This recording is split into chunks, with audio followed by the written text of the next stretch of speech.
John Lund as Johnny Dollar. Jack Loring, Johnny. You'll have an easy time earning your money on this one. All you have to do is fly up to Sault Ste. Marie and sit around looking important while the Coast Guard does all the work. All the work on what? Why, a fellow by the name of Carl Richards set off a bomb on an ore boat, the Hampton Queen. Damages amount to some $56,000. We're covering the Hampton shipping lines on it.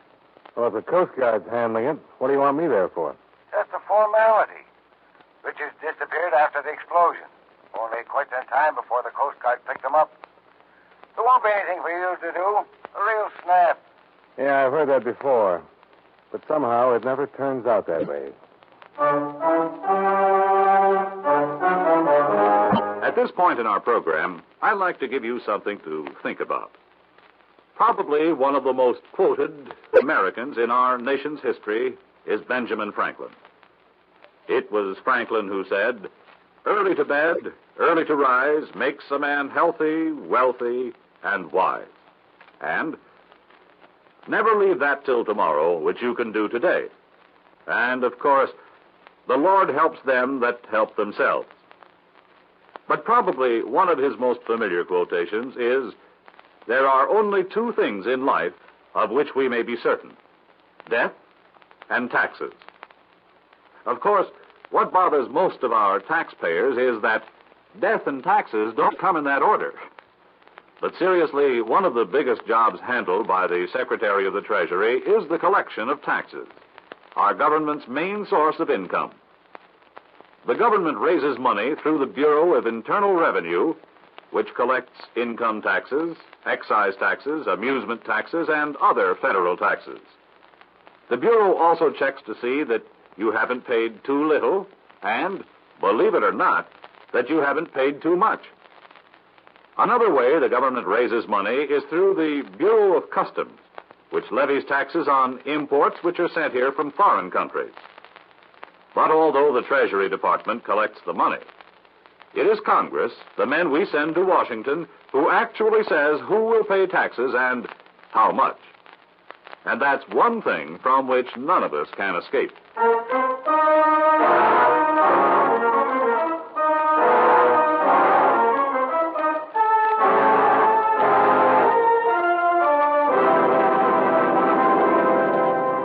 Expense account submitted by Special Investigator Johnny Dollar to Home Office, Worldwide Maritime and Insurance Company, Hartford, Connecticut. The following is an accounting of expenditures during my investigation of the Hampton Line matter. Expense account item 1, $56.30. Airfare and incidentals between Hartford and Sault Ste. Marie, Michigan. My Coast Guard contact was a Commander Winters. After checking in at the Sioux Hotel, I made my way to Coast Guard headquarters to meet him. Well, glad to have you aboard with us, Mr. Dollar. Another hand is always welcome here. Well, thanks, Commander. But I have no intention of stepping on official toes. Not a chance. We're happy to have any assistance. Have you been briefed on the situation? Well, I understand that Carl Richards seems to be the number one suspect. Well, so far the evidence seems to point that way. Richards operates a supply and trading boat on the lakes. Yesterday at about 1300, he contacted the Hampton Queen near Lookout Point. 10 minutes after he shoved off, the explosion took place. Anything unusual about the manner of contact? Yes. Those oil boats stop for nothing. So the supplies are usually pulled aboard by line as the two boats proceed abreast. This time, Richards came up the Jacob's Ladder himself. Any particular reason why? Well, Captain Torgerson of the Queen couldn't give us any. Said Richards spoke to him briefly, went below decks for maybe 5 minutes, came up again and went over the side. And the explosion took place below deck? Yes, in a utility compartment just abaft the engine room. Did Richards bring any package aboard that might have held explosives? Captain Torgerson didn't notice any. Richards was wearing a greatcoat, pretty bulky.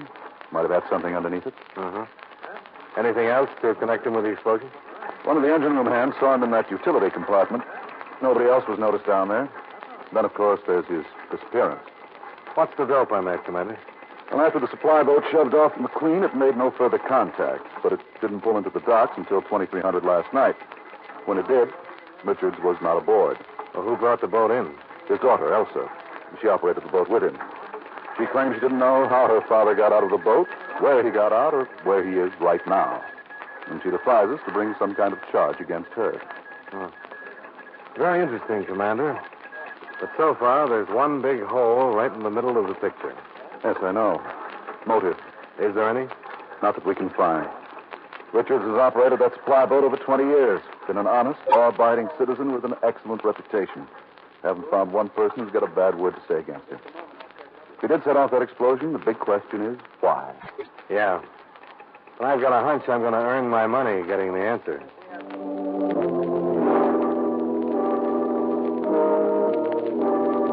The Richards supply boat was a powerfully built all-weather water bug, about 65 feet in length, tied up at a private dock not too far from the Coast Guard station. The deck was crowded with miscellaneous crates and cartons that seemed to contain everything from clean laundry, oranges, and sacks of cement to bouquets of fresh flowers. I couldn't see anyone around, so I hopped aboard and headed toward the small cabin up forward. Before I reached it, however, the cabin door opened. Yes? What is it? Are you Miss Richards? That's right. Who are you? My name is Johnny Dollar. I've nothing to say to you, Mr. Dollar. Well, how do you know? I haven't told you what I'm here for yet. It's about my father and the Hampton Queen, isn't it? It's got something to do with that, yes. Then I've nothing to say. The truth never hurt an innocent man. You're not interested in the truth. You've got a job to do. Get the man who tried to blow up the Hampton Queen. Now I've got work to do, Mr. Dollar. If you're all through wasting our time, suppose you shove off. Well, that sounds like as good an idea as any. You carry quite a mixed cargo, don't you, Miss Richards? Sailors on ore boats don't have much chance to get ashore. They need a lot of things. Yeah, I suppose. But I was wondering about that crate over there on the starboard side. What about it? What would a sailor on an ore boat want with blasting powder?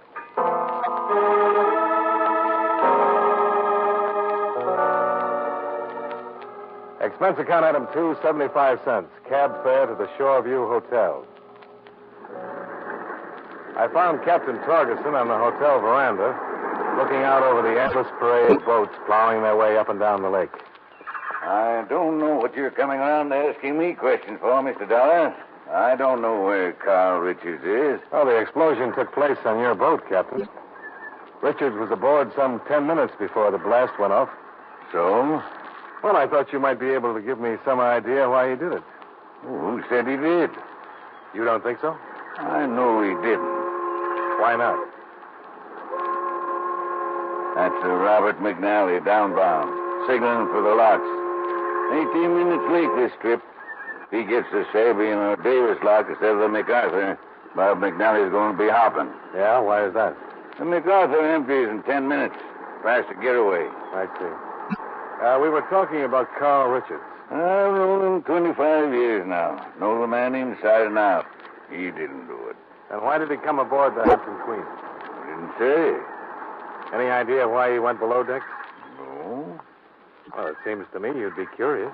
I figure a man's business is his own till he decides to share it with someone else. That's all you've got to say? Well, you might think about a couple of things. Oh, I'll be glad to. The blast went off in an empty storage compartment. Buckled a few plates, broke some oil lines. Going to tie us up in dry dock for maybe a week, 10 days. Uh-huh. If somebody wanted to do some real damage, the engine room's only a step away. Could have knocked out a whole bank of diesel with the same powder. Something to think about, Dollar. Yeah. What was the other thing? Carl Richards came to the Sioux 25 years ago. Married, started this supply boat business, raised a family. In all that time, he never said a bad word against anybody. Never cheated a man out of a penny. Lived a sober, industrious life. What could a man like that set off a charge of powder aboard an old boat for? I'll trade one of my questions for yours, Captain. Oh, what is it? Why did he disappear?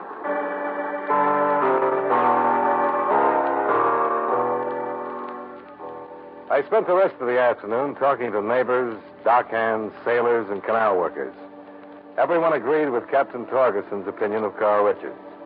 And outside of that, I came up with nothing.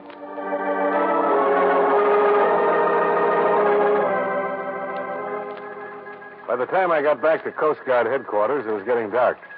Commander Winters was still on duty. Well, how have you been making out, Mr. Dollar? Well, I'm beginning to feel less like an investigator and more like a persecutor with every stop I make, Commander. Yes, I know. Couldn't ask for a finer reputation than Richards has had in the Sioux for the past 25 years. But then our job's not to judge him, just to apprehend him. Yeah. Anything new at this end? Not a thing. Still no trace of him. What's Elsa Richards been doing? She took the supply boat out this afternoon, made a number of routine contacts with oil boats, got back to the dock about half an hour ago. Nothing suspicious or untoward about any of them. Well, that's a big help. Uh-huh. Now, come in. Commander from our station at Three Harbors marked urgent, sir. Thanks, Jenkins. Well, I'll leave you to your duties, Commander. Just a minute, Mr. Dollar. Have the seaplane stand by for takeoff, Jensen. Aye, aye, sir. You care to fly to Three Harbors with me, Dollar? What's up, Commander? One of the Hampton boat guards caught a man trying to sneak aboard. There was a gunfight, and the man was killed. I don't suppose they identified him as Carl Richards. They did. Yeah, I'll fly up with you, Commander.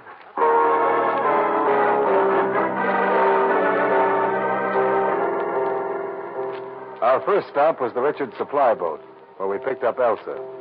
When we got to the Coast Guard landing docks, the four-place seaplane was ready, and we took off for Three Harbors, Minnesota. Elsa didn't speak during the flight and showed no emotional reaction when we put down at the Hampton Line docks and made our way to the guard offices.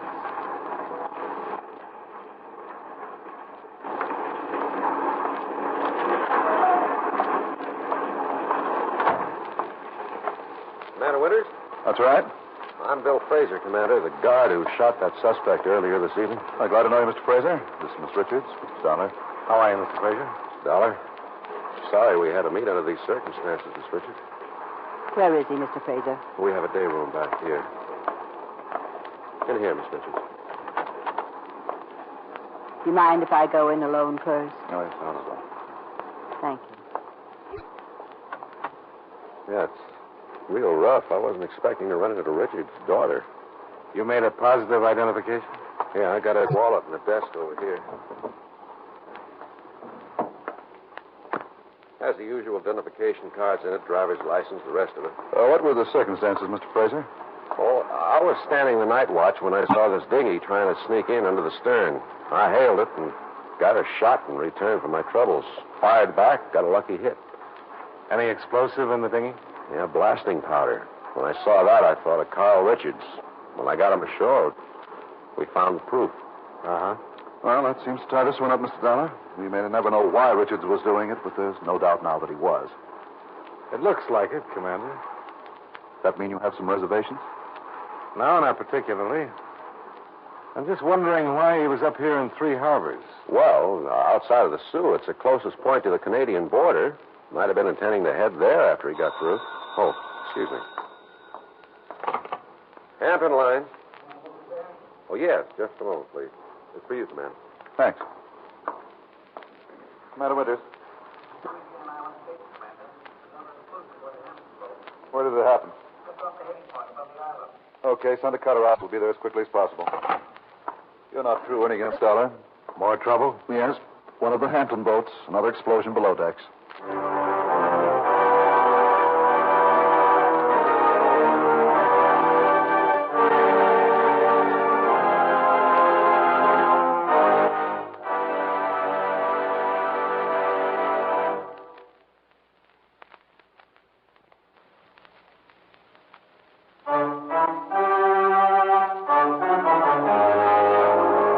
And now, with our star, John Lund, we bring you the second act of Yours Truly, Johnny Dollar.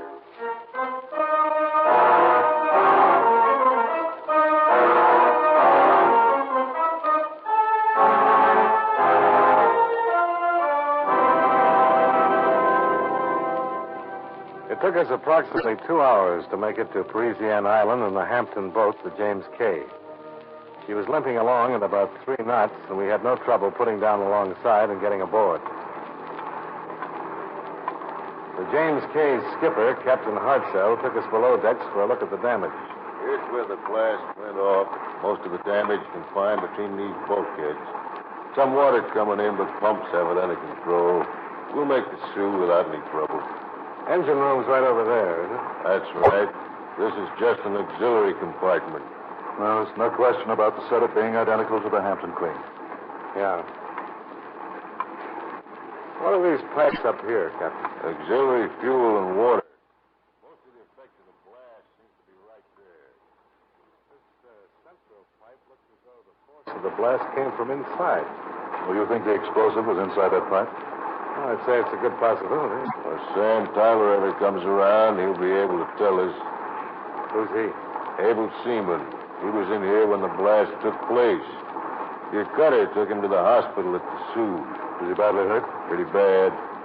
Anything else you want to know? I've got to take over the bridge.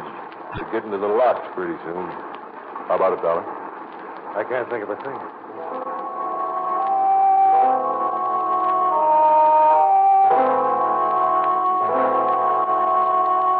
It was 2 in the morning when we got back to Sault Ste. Marie. The hospital told us the seaman, Sam Tyler, was still unconscious and in critical condition. I figured I'd done enough to earn my keep for one day, so I went back to the hotel and turned in.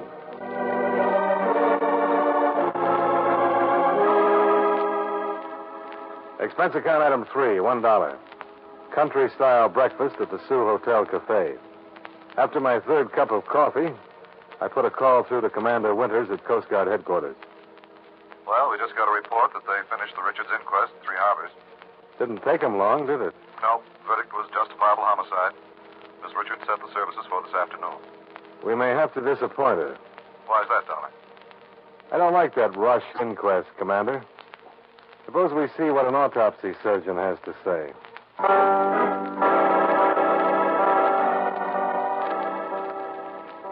I spent the rest of the morning going over the Richards supply boat. I didn't know what I'd hoped to find, so when I finished, I wasn't disappointed. There was nothing aboard that clarified a thing for me.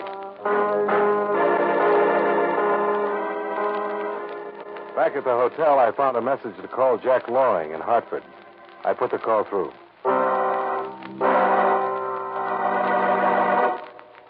Say, what's going on there, Johnny? You falling asleep on the job? You wouldn't have thought so at 2 this morning. It's 10 this morning I'm worried about.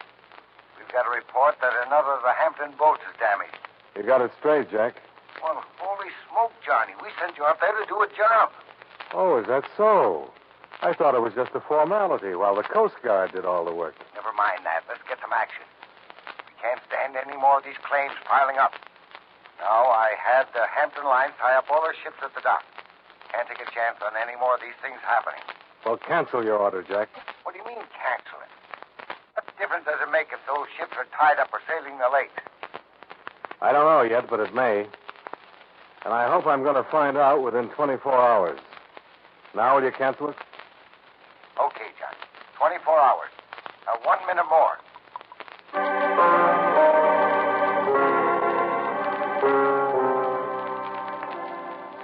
Another call to the Sioux Hospital brought the same information as before. Sam Tyler was still unconscious, his condition unchanged. A call to Commander Winters got me equally as far. They had no report on the autopsy, and nothing else had turned up.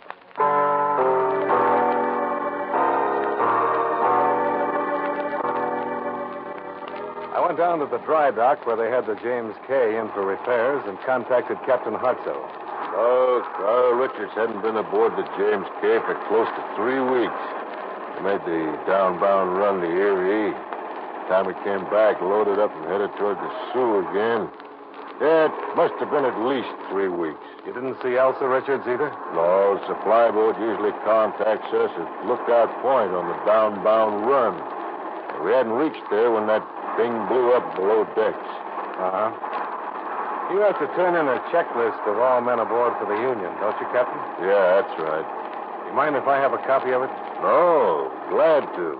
Don't see what you're going to get out of it, though. I'm not sure I do, either.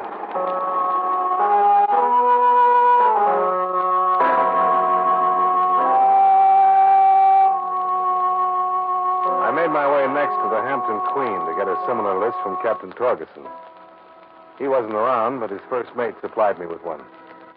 Took about 10 minutes to compare them, find what I was looking for, and take the information over to Commander Winters. Is that why you brought me the checkoff sheets, Dollar? To look for any similarity in the personnel? That's right, Commander. Well, as far as I can see, there isn't any. Unless you're talking about that business of the cargo supers, but they have different names.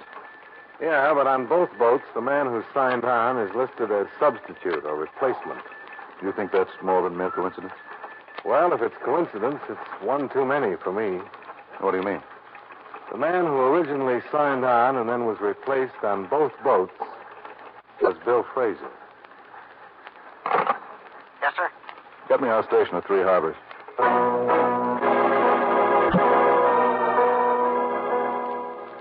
Took about a half hour for Three Harbors to come back with the requested information. It supplied us with more information than we'd gathered in all the hours since I first hit the Sioux. Well, you were right about the autopsy, Dollar. Carl Richards died from drowning, not from gunshot wounds. They were fired after death. What about Elsa? She chartered a private plane right after our autopsy request came in and took off for the Sioux. And Bill Fraser? His replacement on the Hampton Queen was involuntary. He asked for relief of duty to serve as guard when the James K. shoved off. Have they put him under arrest? We were a little late. Yeah, why's that? Seems his testimony for the inquest was taken through deposition. He sailed aboard the Agnes Hampton at 2100 last night. We started to move fast, heading for the Richards supply boat and Elsa Richards. We learned she'd shoved off and headed out into Lake Superior 2 hours before.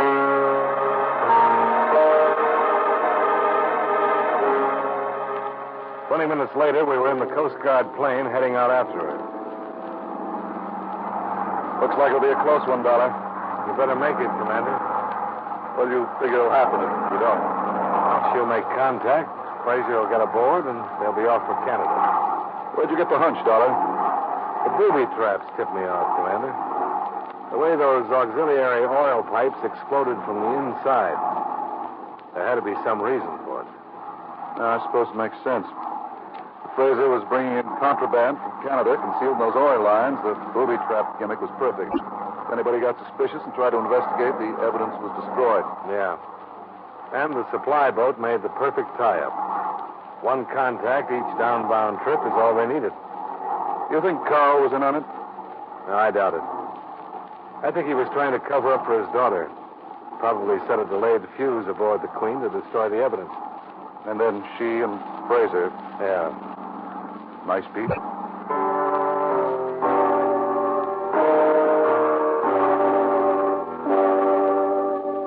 We boarded the Agnes Hampton without sighting Elsa or the supply boat. They told us Fraser was still aboard. And 2 minutes later, we were in the companionway leading to the storage compartment beside the engine room.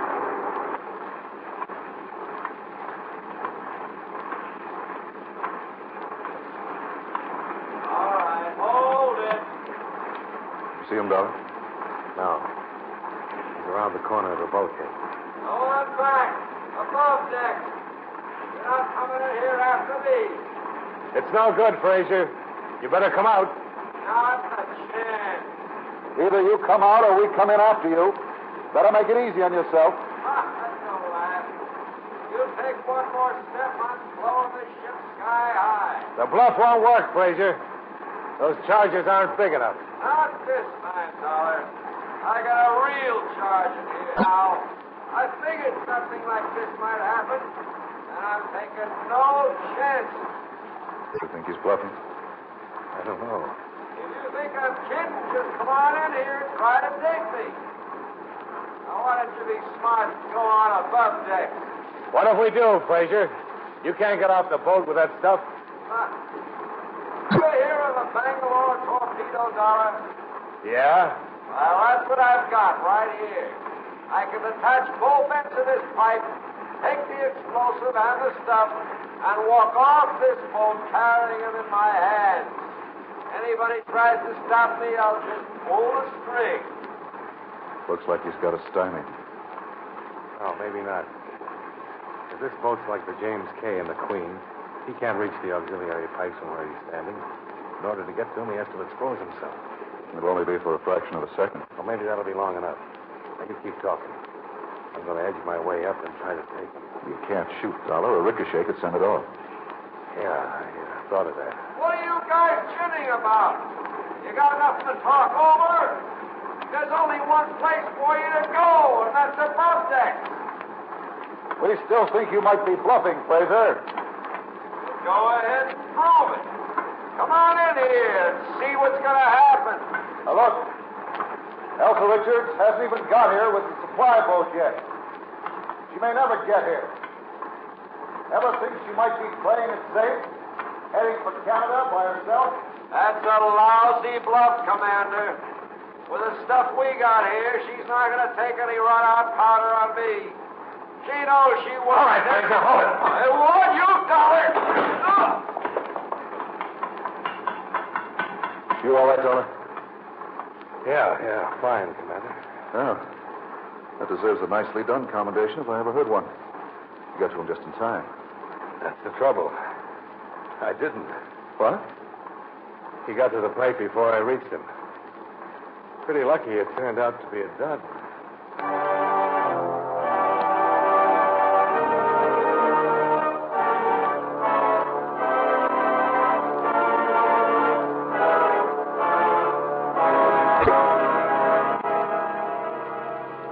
Expense account item 4, $39.40, hotel bill and miscellaneous.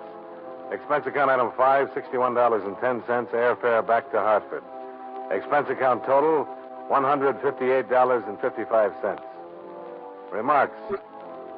As it turned out, Elsa Richards had run out on Fraser. The Canadian authorities picked her up 6 hours after she landed. She's already waived extradition and is heading toward the Sioux in custody. Yours truly, Johnny Dollar.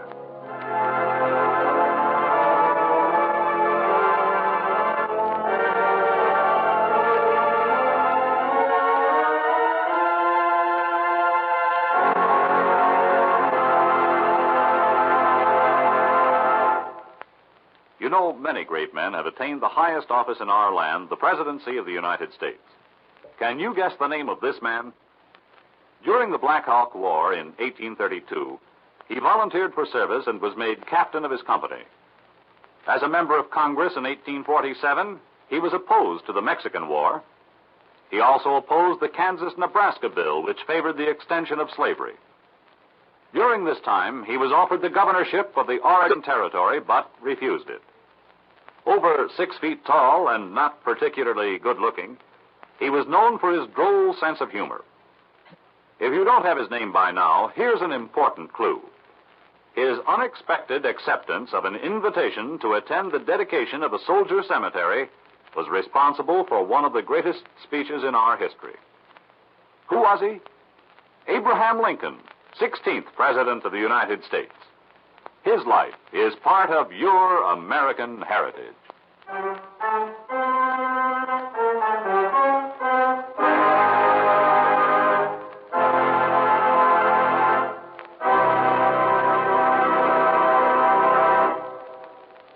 Yours truly, Johnny Dollar, stars John Lund in the title role and was written by Sidney Marshall with music by Eddie Dunstetter.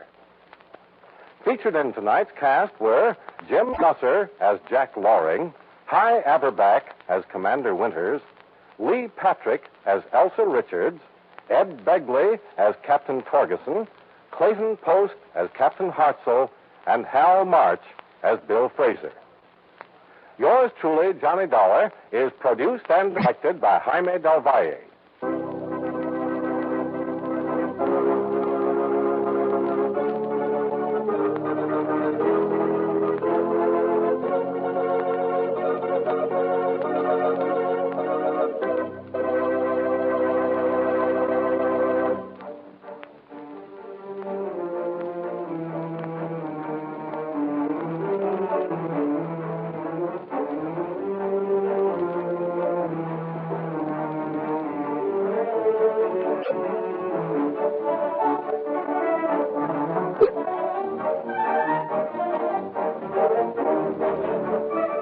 Yours truly, Johnny Dollar, has been a presentation of the United States Armed Forces Radio and Television Service.